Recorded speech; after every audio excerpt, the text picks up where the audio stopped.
নমস্কাৰ, মোৰ অন্য এটা ভিডিঅ'লৈ সকলোকে স্বাগতম জনাইছোঁ দেই। আৰু ৰাতিপুৱা ভিডিঅ'টো আৰম্ভ কৰিছোঁ। এই মাত্ৰ গা পা ধুই আহিছোঁ। তাৰপিছত ভাত বনাব লাগিব। মানুহজনক খুৱাই বুৱাই কামলৈ পঠিয়ালোঁ। তাৰপিছত মই এয়া খাবলৈ লৈছোঁ। আমি গাঁৱলীয়া মানুহ, ৰাতিপুৱা ভাতেই খাওঁ আৰু এইফালে গৰম পানী এগিলাচ খাই লৈছোঁ। এইফালে ভাতৰ লগত খাব লৈছোঁ বন্ধাকবি ভাজি, এইফালে কেঁচা চিনা আৰু দাইল দেই। ইমানতে আকৌ আমাৰ বেটা শুই উঠিলেই নহয়। এইফালে দেখিছেনে, মোক মা মা বুলি মাতি আছে বিচনাৰ পৰা। মই মানে ইয়াৰ লগত অকণমান দেৰি শুই দিব লাগে। সদায় মানে শুৱাৰ পৰা উঠাৰ পিছত মোক মাতি থাকে শুবলৈ। আৰু এইফালে ধুনীয়াকৈ হাঁহি এটা মাৰি উঠি আহিছে দেই, চাওকচোন ইমান মৰম লগা হৈ আছে শুই উঠাৰ পিছত। মই মানে সদায় কওঁ আজি বদমাছ কৰিবা নাই বুলি সুধিলে নকৰোঁ নহয় বুলি কয় সদায়। তাৰপিছত ইয়াৰ বদমাছি কি ক'ম আৰু দেই। আৰু এইফালে চাওকচোন বাহিৰখন অকণমান দেখাই দিছোঁ। আজি খুব জোৰ কৰি ৰ'দ দিব চাগে। কাপোৰ কানি বহুত ধুবলৈ আছে দেই, ধুব লাগিব।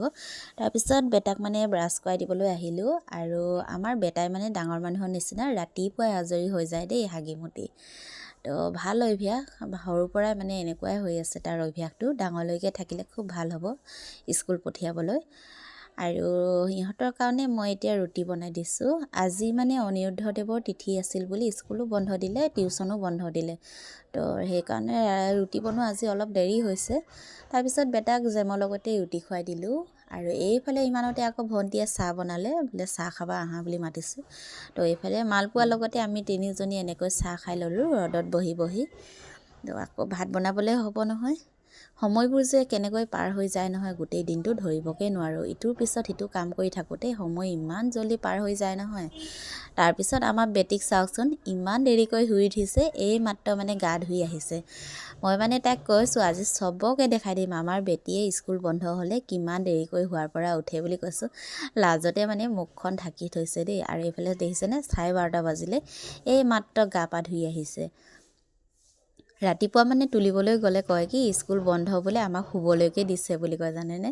আমাৰ ছোৱালীৰ নিচিনা বাৰু কাৰ কাৰ ছোৱালীয়ে এনেকুৱাকৈ শুই থাকে কমেণ্ট কৰি জনাবচোন। ৰাতিপুৱা এয়া বাচন বাতিখিনি ধুই লৈছোঁ, আকৌ ভাত বনাবলৈ হ'ব এতিয়া।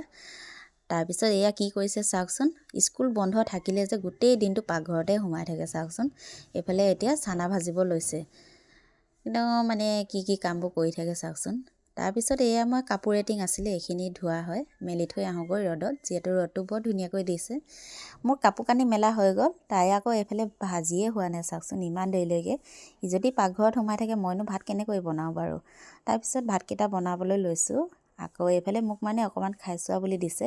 চানাখিনি খুব ধুনীয়া হৈছে, একদম মানে জেলি চেলি দি কিনে বনাইছে।